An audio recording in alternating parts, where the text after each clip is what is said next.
front of you today because when I was contacting Anoutai to say that I wanted to come to the symposium, she said, great, okay, can you present something? I said, yeah, but you know, you have this theme, music matters. And I'm not really a music philosopher, you know. There are many people who can say very clever things about it better than I do. So what should I talk about? And then we came to this point that I could be saying something about the artistic research approach that we do at my institution in the Netherlands. So you will not hear much philosophical thoughts about what we're doing. It's more how we translate these thoughts, which has been so well expressed by Anna, for example, yesterday morning, about how we want to kind of change the education towards forming a new kind of musician, how we're putting it into the curriculum. This is the question that I ask myself almost daily. We have all these ideas about changing the profession, you know, how we should kind of train a different style of musician, but how do we actually implement it in our institutions? And I've been very lucky to have been working in this European Association for a long time, and afterwards I'm in an institution that has been very actively active internationally. So I've seen a lot of institutions, and I've been sometimes surprised how slow conservatoires really are able to change things. You know, there's this saying that it's easier to move a graveyard than to change a conservatoire curriculum. Well, you know, I think it's true in a way. So I think one of the things that the main idea that I'm kind of grappling with all the time is how do we make the education of the students in such a way that they really actually can meet all the challenges that they have to meet once they come into the profession. The second thing that I feel a little bit awkward about is that I was going to present to you this kind of notion of a very advanced and experimental master curriculum that we're now going to be implementing in The Hague. And I came here and I was talking to Anoutai and I found out that this is what they're doing here. So this might make me kind of seem to be ignorant and a little bit old-fashioned. But in any case, I think it's good to kind of, you know, exchange experiences and ideas on what we do and what you have done, because I find it very, very interesting to see what's happening here, and it's such a relief to be here in an institution that is so young, has just been created very recently. You know, my institution was built up, it was established in 1826, a long time ago, and we have all this luggage on us from the tradition, but you know, tradition is a good thing, but very often it also holds us back. You know, the traditions, the kind of position of our professors. It's very difficult to move things around. So it's wonderful to be here in this young institution and to see that there's really a sense of thinking of the curriculum that is very, I think, very kind of forward-looking. Already last night I thought the performance was great. There was community engagement. People from outside came in, all the people from around the conservatory. Wonderful. There was a lot of creativity. And this performance venue with all the technology, I thought it was really, really something special. So I really would like to congratulate the people here in this institution for, you know, taking this very much forward-looking position and thinking towards education in such a different way. I think it's really great. Saying all that, I would like to just take you through some information about how we have dealt with this issue of artistic research. Because basically, I mean, this conference is mainly about artistic research. So I would like to tell you how we have implemented it in our curriculum. Just to say something about the institution that I work with, it's a rather different institution in that sense that we have very different levels of education. So we have this slogan called From P to PhD. P is our pre-initial music education. This is the 5-year-olds. And we have also an in-house secondary and elementary school. So technically speaking, theoretically speaking, you could come into my institution at 5 and finish at 35 with a PhD. I think it would be a bad idea, you know, to stay in an institution like that for such a long time, but it's theoretically speaking, it's possible. So we have all these different levels of education, and we have to think on how they all connect together. The most next exciting thing that we're going to have is that we're going to be in a new building in 2 years, and we're going to be together with the professional dance company, the Nederlands Danstheater, the Dutch dance company, and the local symphony orchestra. So there's just not going to be all these different levels of education, but there's also going to be profession all in one building. So again, you know, theoretically speaking, you could come into the building at 5 and stay until 65 if you get into the orchestra or the dance company. Again, you know, I think it would be a bad idea.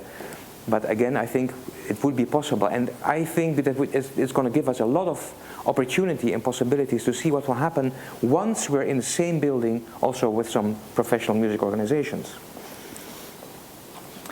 Now, before I continue, I just would like to tell you a little bit about the European context in higher education, because there was a very big change more than 10 years ago when the European systems changed into the bachelor master systems. We didn't have that in all countries before. There was a huge variety of different systems, and it was very difficult to compare these systems or to see how they were relating to each other. So there was this thing called the Bologna process, which introduced bachelor, master, and third cycle system, like in many other parts of the world. And there was one very fundamental change in relation to the education, which meant that when we were talking about what is a bachelor and what is a master, it was kind of decided that in the master there was going to be a research component, which meant that there would be a clearer connection to the third cycle, which of course usually is very research driven. So there was a need to think about something on how you would deal with research at the master level. And in many European countries, this was a very new thing. For example, in my country, this was a completely new thing, because at master level or second cycle level, these were usually only performance diplomas. They were only playing. There was no written assignment whatsoever. So introducing this whole notion of research was a very big step. We had to think on how to do it. And what would it mean for the musicians to be having to engage with this kind of new idea? And we are not one of the only country. There were a couple of countries in Europe which had the same problem. And at the European level, we had a lot of discussion on what it meant to have research as a kind of an important component inside the master program. So at the same time, we also had some challenges at my institution, because there were these international developments. There were these kind of rules that were saying, okay, bachelor is that, master is this, and we had to think about what a master program needs to offer. There was also, we noticed, a big gap between the second and the third cycle. So we had a very good third cycle, but not many of our students were actually entering it. So that already showed that there was not much knowledge or skills in our students to be able to enter these research-driven third cycles. We set up a big cooperation with Leiden University, which is one of the research-intensive organizations in the Netherlands. So we had to deal with that. We also noticed that the profile of the master program was not very clear to our students. So they came in and they thought, oh, I'm going to have 2 more years of trombone lessons and do some ensembles and that's it. No, there's really a change, and which means that we had to ask them to do also some other things. And then probably the last one is, I would think, the most fundamental one, and this is what Anna has been addressing so beautifully yesterday, is that, you know, the society around us changes, and we were seeing that musicians were needing other skills, other knowledge. So we had to think very, I would say, fundamentally, very creatively on what our role is as an institution towards preparing these students to their future. And we found that actually this whole notion of reflective skills, of, you know, you may call them also academic skills, although it's not quite the same, was actually starting to become very, very important for our students. And yesterday was mentioning this notion of the thinking musician, you know, reflective practitioner. All the things that we say are important for professionals nowadays. And we as training institutions have to make sure that we can prepare the students also in that kind of direction. So, what happened, and this was long before my time, it was in around 2007, it was this research component was introduced mainly by asking students to write a paper.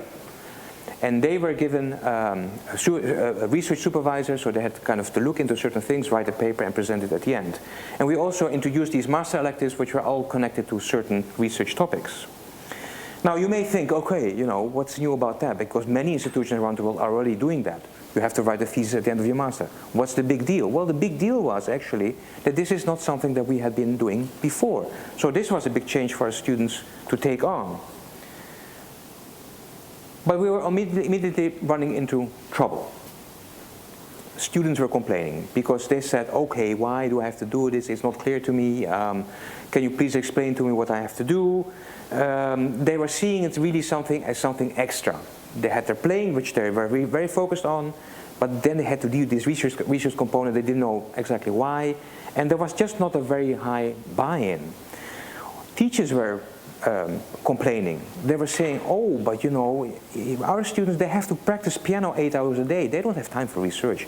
This is all rubbish, and it's going to only lower the artistic standards of our education. So there was resistance there. We also found that the concept of research was not very clear. So the students, they were going on all sides about doing their research. So we had to clarify what it actually means to have research in a conservatoire context.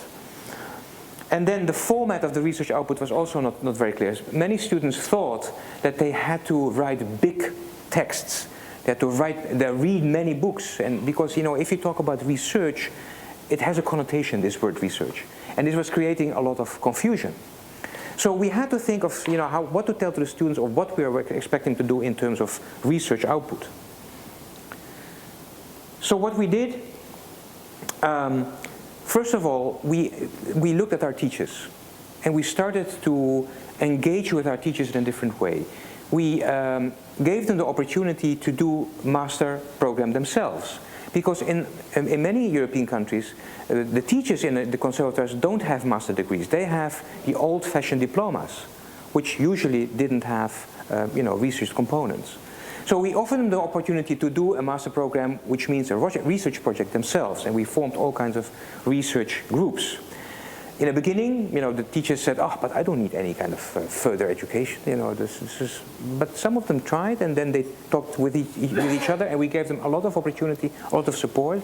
And now we have, in the Royal Conservatoire, between 70 and 80 teachers who have already gone through the process of doing a master program, which means a research project on their own, which created a lot of understanding among the teachers. We also created this thing called master circles, which are not classes, but they're just groups of students that talk to each other about their research project. And this is facilitated by people who kind of, you know, help them to go through this kind of exchange process. This has been also very beneficial because many students actually like to talk about what they were doing. Another thing that we developed is this thing called a research catalog. It's an online repository of research output. I'm going to show you in a minute what this means.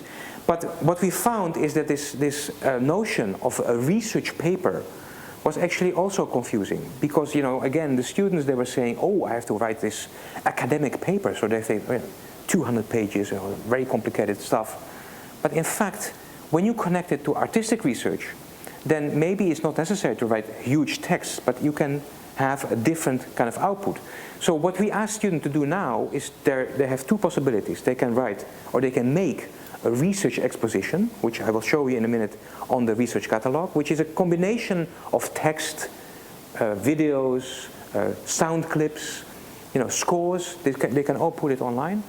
This is one possibility, which is very closely connected to what we would call an artistic research. Or they can write a proper thesis, which means that they also have some little bit more intensive supervision leading up to a third cycle. We also understood that we have to refine the assessment process. How do we assess these kind of research processes? I'm going to explain that in a minute. And then we wrote our artistic research mission statement to just to exemplify a little bit more of what we actually try to achieve with this kind of research. So, you know, artistic research from our point of view is that the artistic practice of the research is central in the research. Basically, it's a kind of, I would say, critical investigation into the artistic practice of a musician. And basically, you know, the research question is around artistic practice. The method is around artistic practice, and also the result is about artistic practice. So this is what we mean with artistic research. And we have this mission statement. I hope it will come out on the screen. Sometimes it takes a while. This is on our website, in which we clarify what we want to do with research according to 4 points. development of artistic identity and empowerment. It empowers students to take their own responsibility in their own development. Second point is about practice development. It will have an impact on the artistic practice, because as in any other type of research, we want students to be aware that if they research something, it would also be to the benefit of other students and other practitioners. We see artistic research also as a way to interact and collaborate within the institution, but also outside the institution with other art forms or other academic disciplines.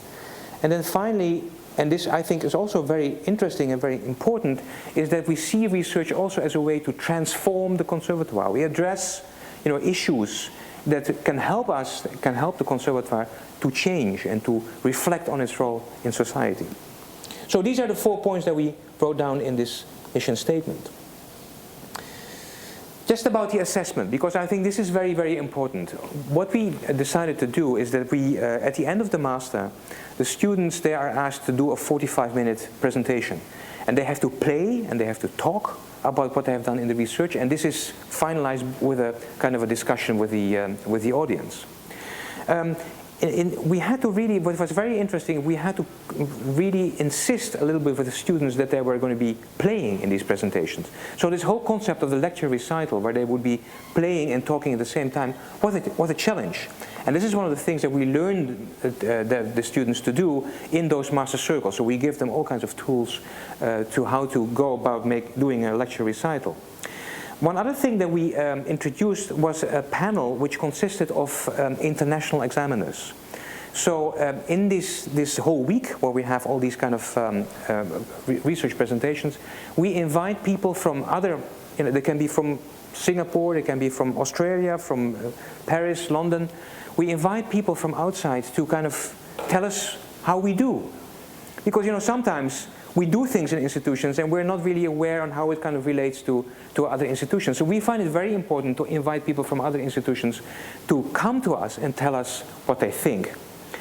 We also included students in the assessment process, which was very interesting because we asked some of the Master 1 students to be part of the assessment of the Master 2 students. And of course we made sure it was not in the same departments or in the same sections, so a trombone student assessing another trombone student.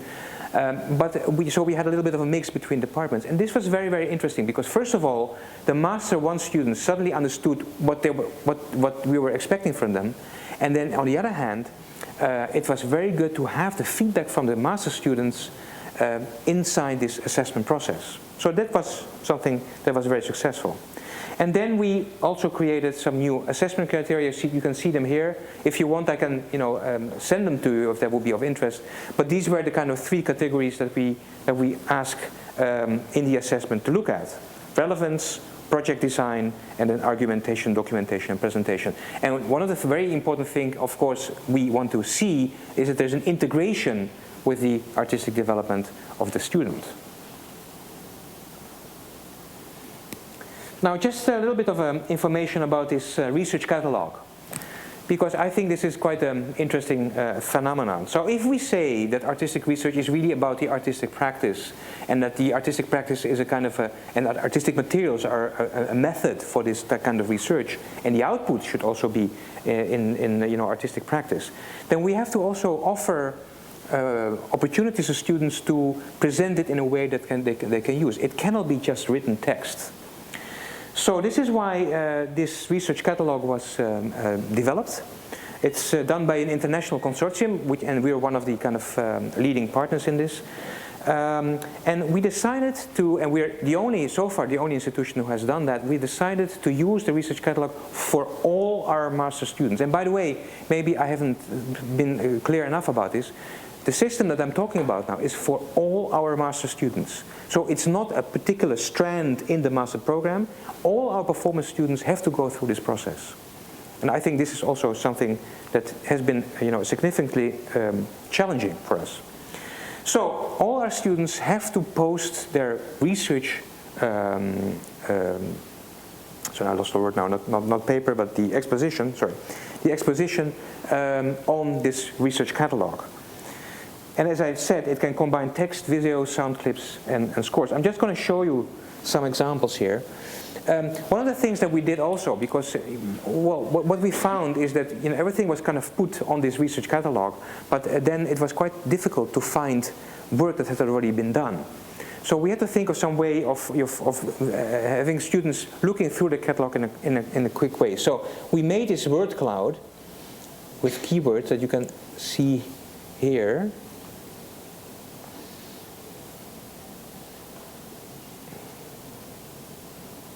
Okay, these are kind of keywords of research that has been done over the past kind of 4 or 5 years. And if I would click, for example, to, well, for example, this one, Manuel de Falla, then you have a list of all the research that can be done. And then I can go to one of the expositions. Does it work?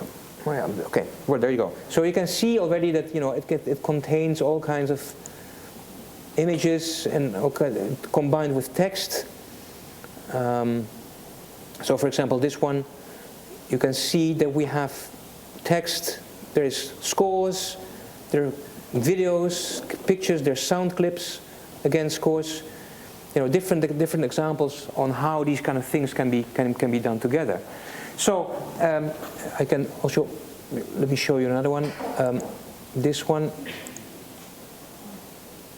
This was a piano student, a very good piano student, who, what she did, she transcribed one of the Rachmaninoff piano pieces to orchestra, and then by doing this, she wanted to kind of be inspired by this arrangement on how to play the piano works herself. So what she did is, she made all these recordings that you can see here.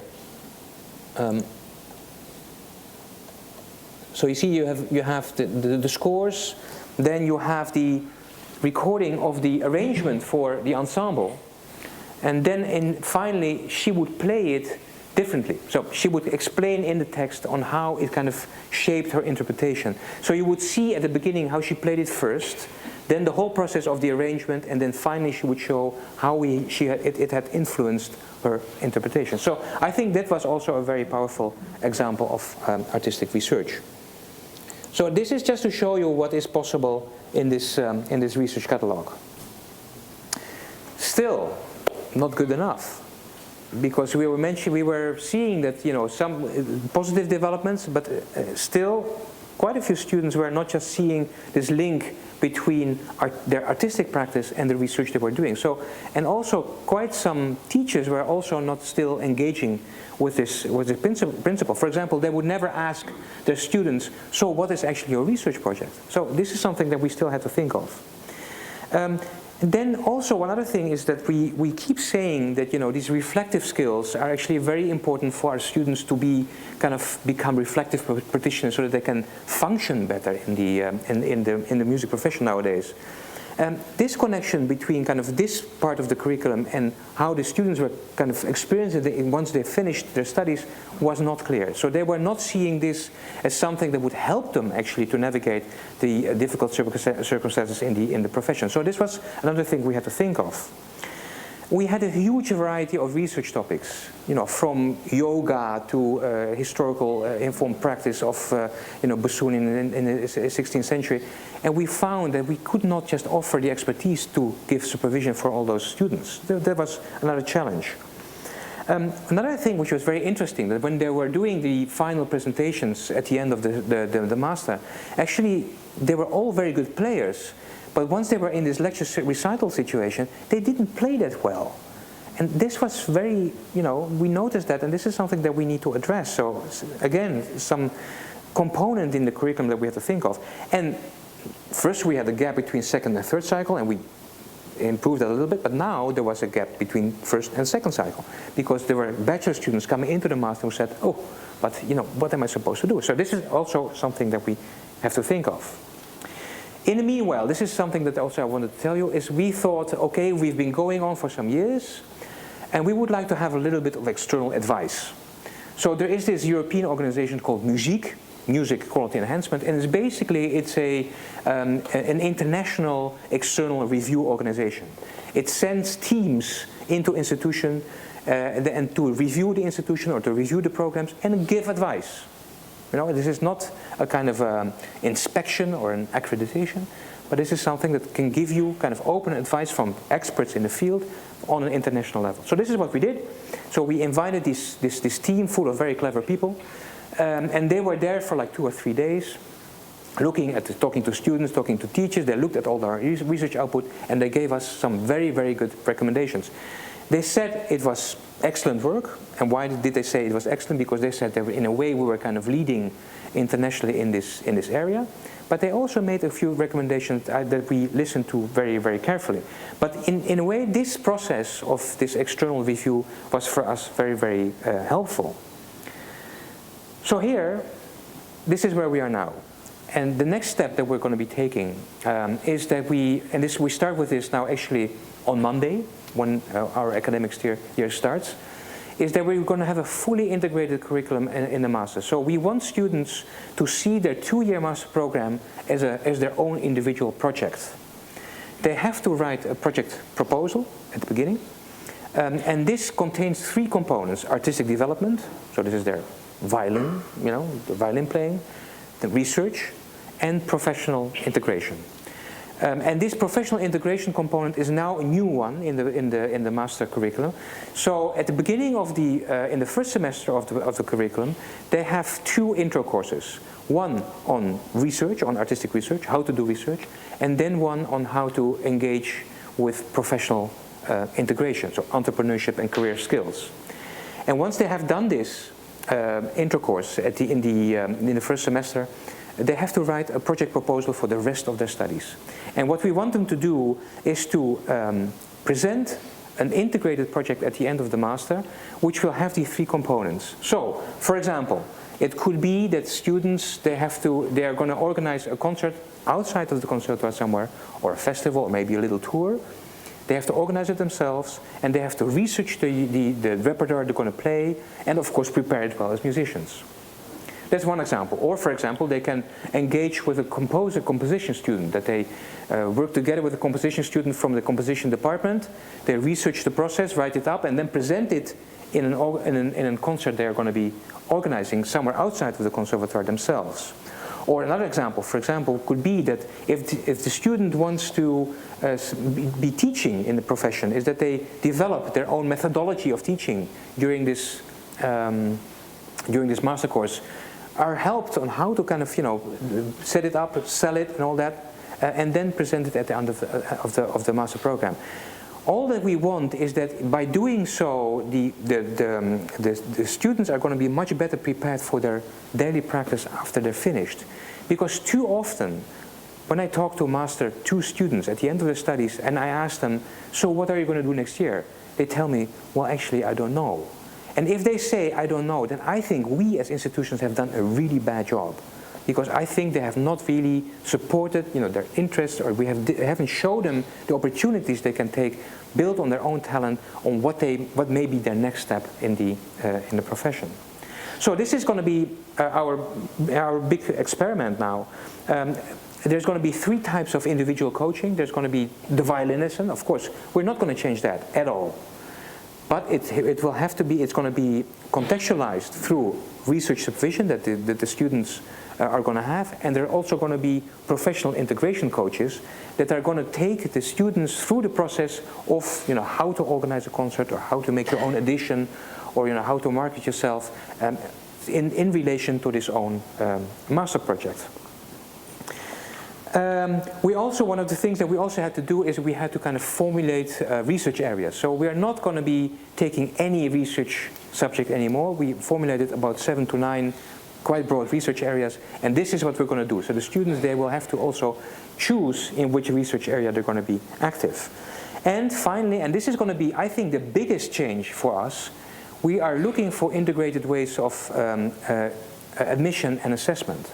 So I understood from Anantai, this is already the case here. Congratulations. For us, it's going to be a huge step, because it means that at the end of the master, it's not just going to be the violin committee, doing the assessment of the final recital, but it might be a combined committee of, violin professors, research supervisors, and maybe the people who have been working in the professional integration process who will be kind of assessing the final result of the students. This is the situation that we're in right now. We did some tests in the vocal department with some success, but we understand this is a big change for us and it's something that we'll have to work on the coming years.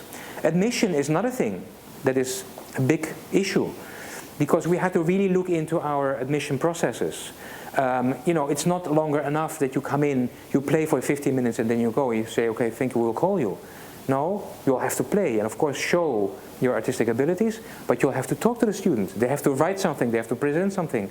You know, so that you get a sense if they are able to kind of grapple with this concept of building your own and implementing your own project and taking ownership of this, because this is all about engaging with students in a way that we ask them to be responsible for their own development and for their own kind of finding their niche in the profession. So you need also students to be able to deal with that. And one of the things, for example, that was very concrete is language skills, which we never really checked. So, you know, we had students sometimes, you know, sometimes from South Europe or sometimes from Asia, who came in, who played well, but had very, very bad English. And this is something that we can no longer support, because in this whole process you need to have proper language skills, and no doubt it may cost us students actually. So this is where we are now. Is this all good enough? Well, we'll have to see in some time. We had some pilots in the early music and the vocal departments for the past 2 years, and they have been encouraging. A big plus is that the whole issue of the continuing professional development of our teachers has really paid off. We have now research groups. We have, as I said, about 60 to 70 teachers who have gone through the process of doing the master program themselves. And it's amazing what this does to your institution, because the internal discourse completely changes. You are not longer kind of faced with this kind of eternal resistance about whenever you want to change something that you can't move. There is an understanding, you can talk to people. And I think this has been a big change. Also, the program has a clearer profile. The students who want to come study with us, they have to understand that they might have a different experience from the other institutions. If there is a student who really just wants to focus only on practicing the piano, they should go somewhere else. Because this is not what we can. We have high-level players, and they will get, you know, very good instruction, but they also have to engage with this whole process of taking a more holistic view of their education. What was very often kind of said as a problem is that it would lower the artistic quality of our institution. Well, so far there is no sign for that. Because in fact, actually, we are not asking students to do anything else. They still are players. They're still going to be playing at a higher level. The only thing we ask them to do is to think about what they play, why they play it, and where they should be playing it. So it's all kind of, you know, put into the context of their position as musicians afterwards.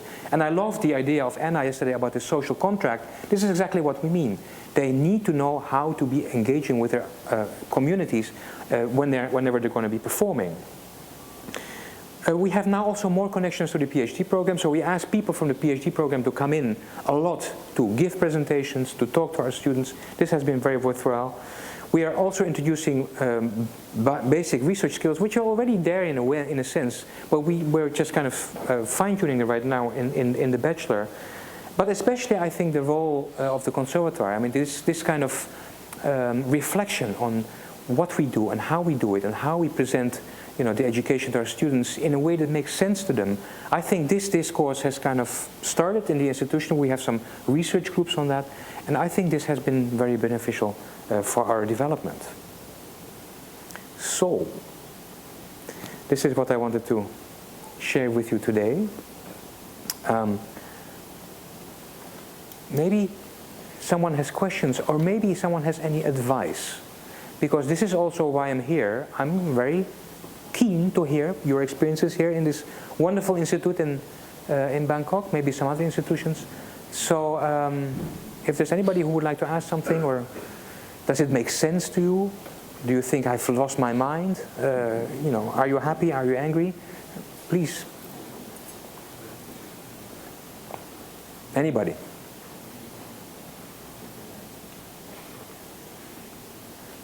All right, that's Singapore connection. I think I can move. Yeah. No, there's a... Oh, even better.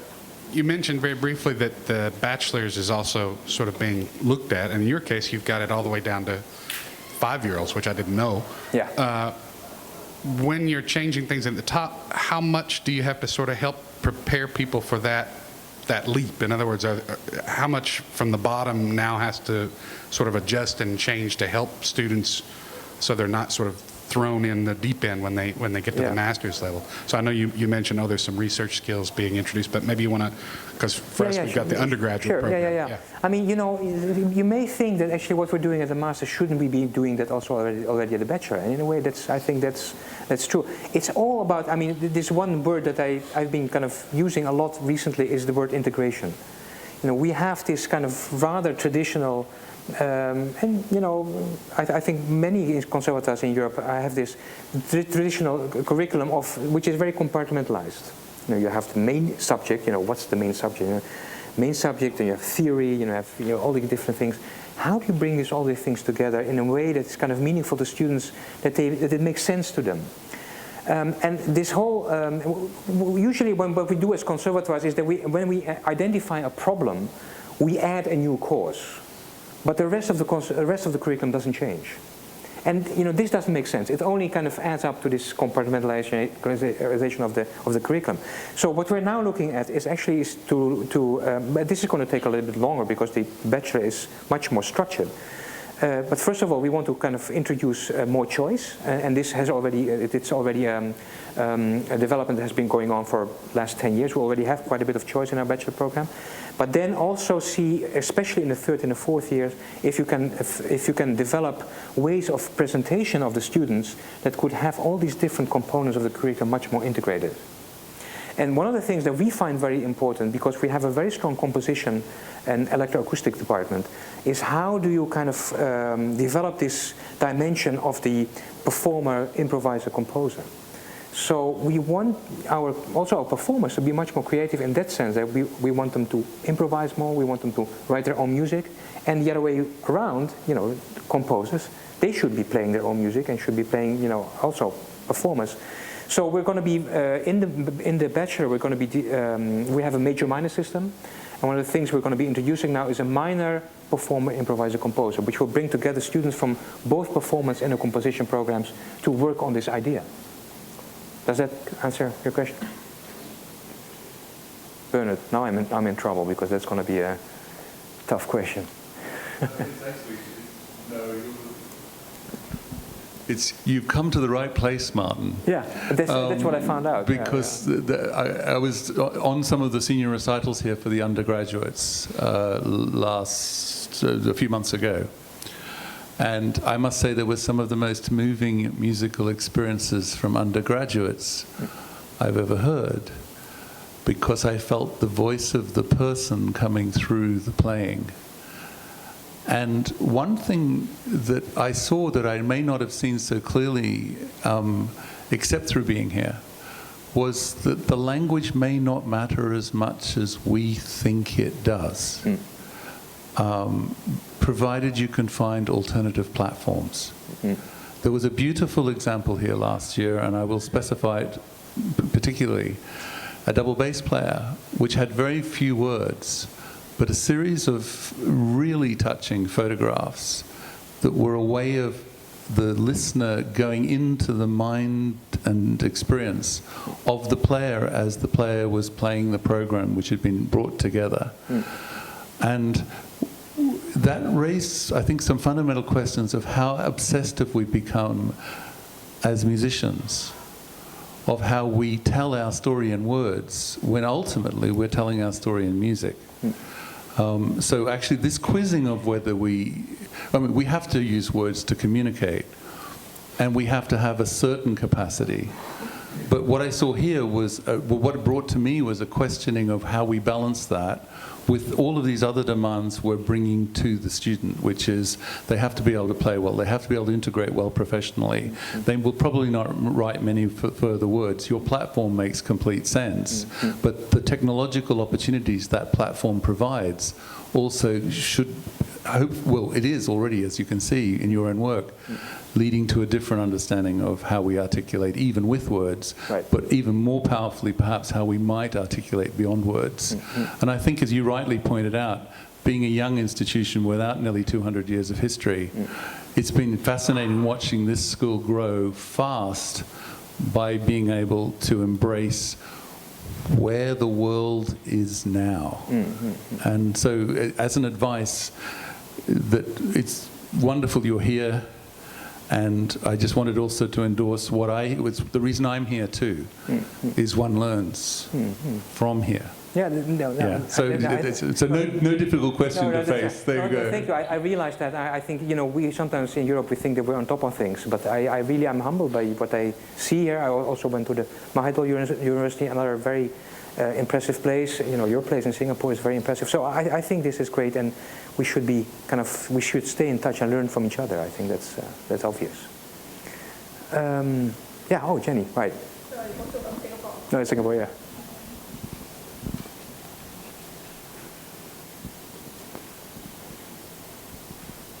Thank you.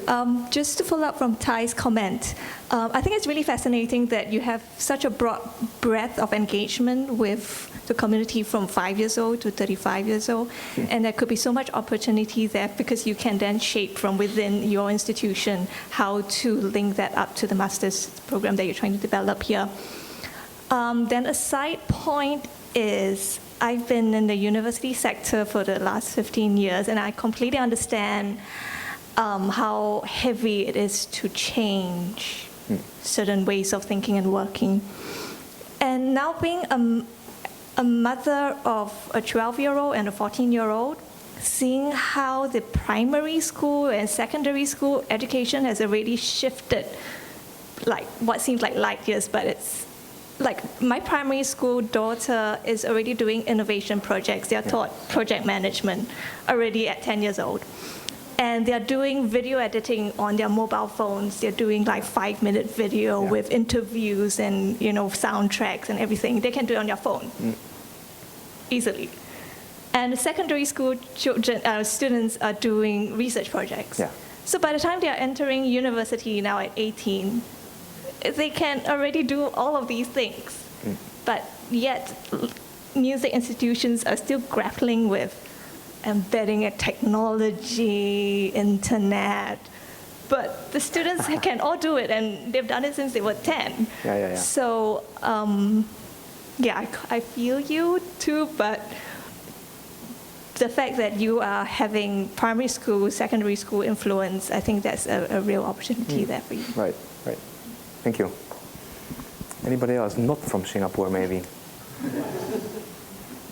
Any of the students, because this is another great thing of the symposium, that we have quite a few students in the audience. And is anybody who has kind of, did it make sense to you, or do you think this is an attractive story, or do you think this is all kind of beyond your understanding?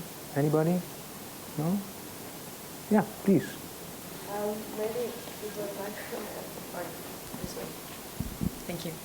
I was thinking that concerning the language and the research, that out of a student's perspective, like going to university in Germany, not in Singapore, but that the hedonistic approach to doing music is a really important one, especially in these times. I feel like, I mean, I'm not too old and I didn't live in the times in the 20th century, but I feel like that times have changed in the way that that you don't get to be like an expert on one field as such deeply. Like, you're not only a violin player, you're also a performer and a knowledge person and a role model for people and all of that stuff. So I feel like what was just said about the language, that music is separated from language in the sense that it is language, that you can understand it universally. But considering the field of not making music, like how do I communicate and how do I learn from other people, language is extremely important. That's especially the English language, right? Like communicating with other people and being part of this symposium, for instance, that you understand each other. And in that respect, research is also an important thing. And I really like this approach to music, to be sure, we want great performers and great violin players having good technique and stuff, but the hedonistic approach of the 21st century, or maybe even earlier, to say you need to be able to know your stuff, to need to have the ability to progress. You have maybe technology, abilities concerning technology, and all this.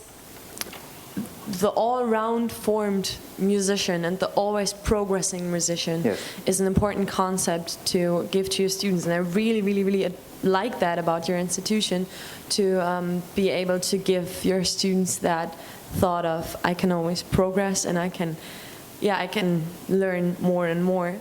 And I think especially through language and especially through research, this is transferred more to the students than just making them practice eight hours a day. That's right. As you say, research is a very important part of that.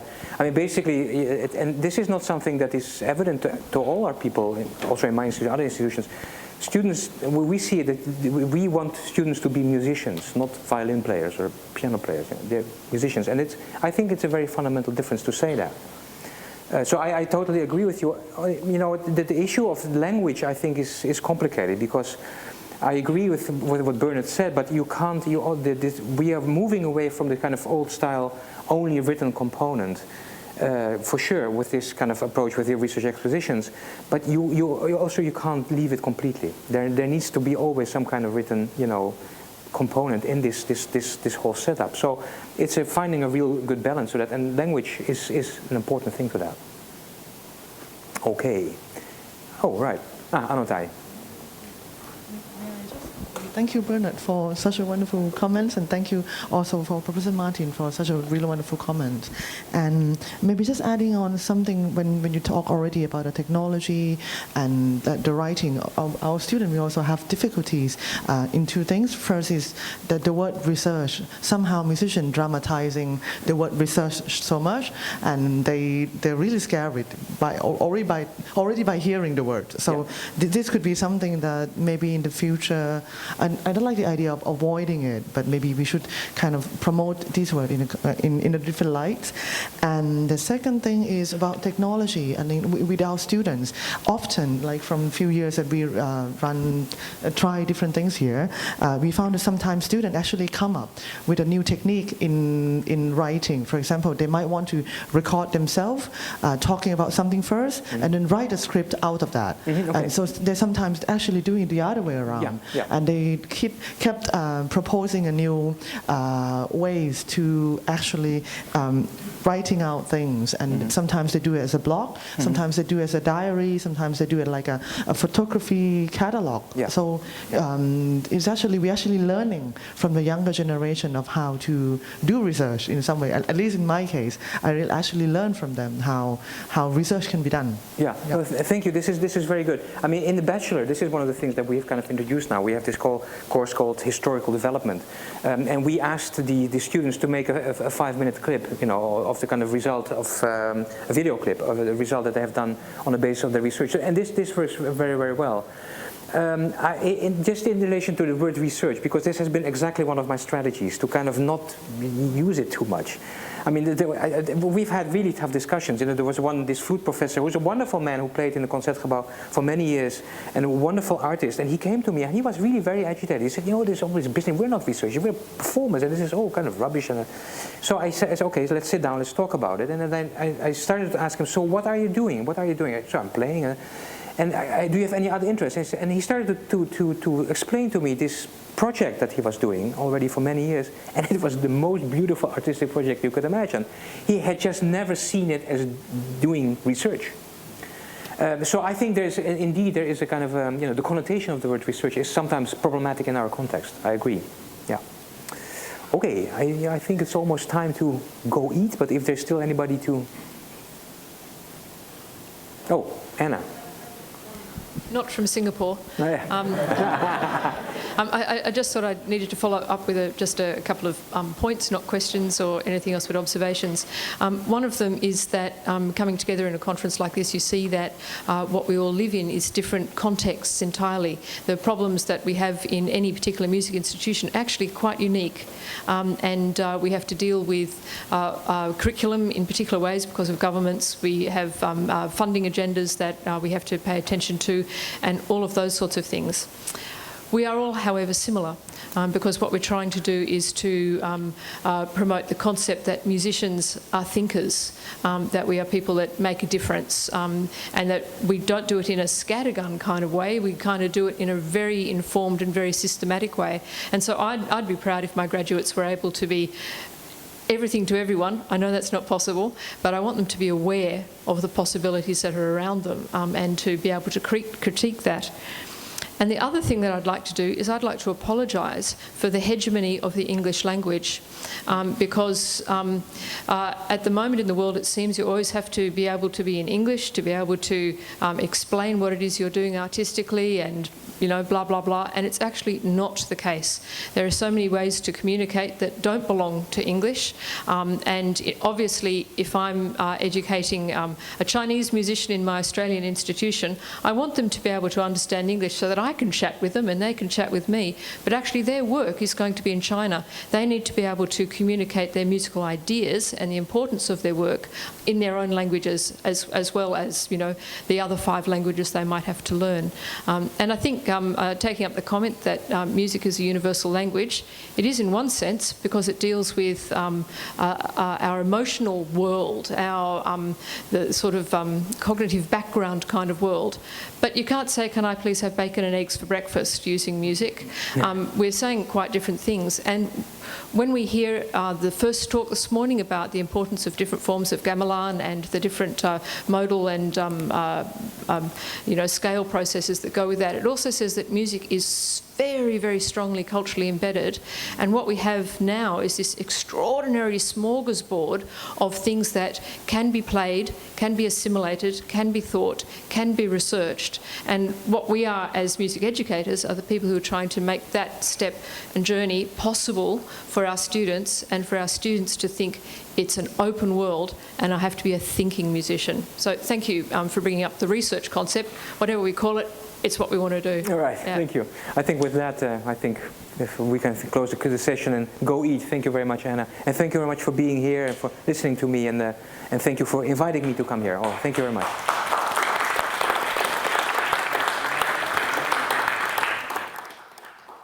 Thank you, Professor Martin Prchal. Please give another round of applause for our keynote speaker this morning.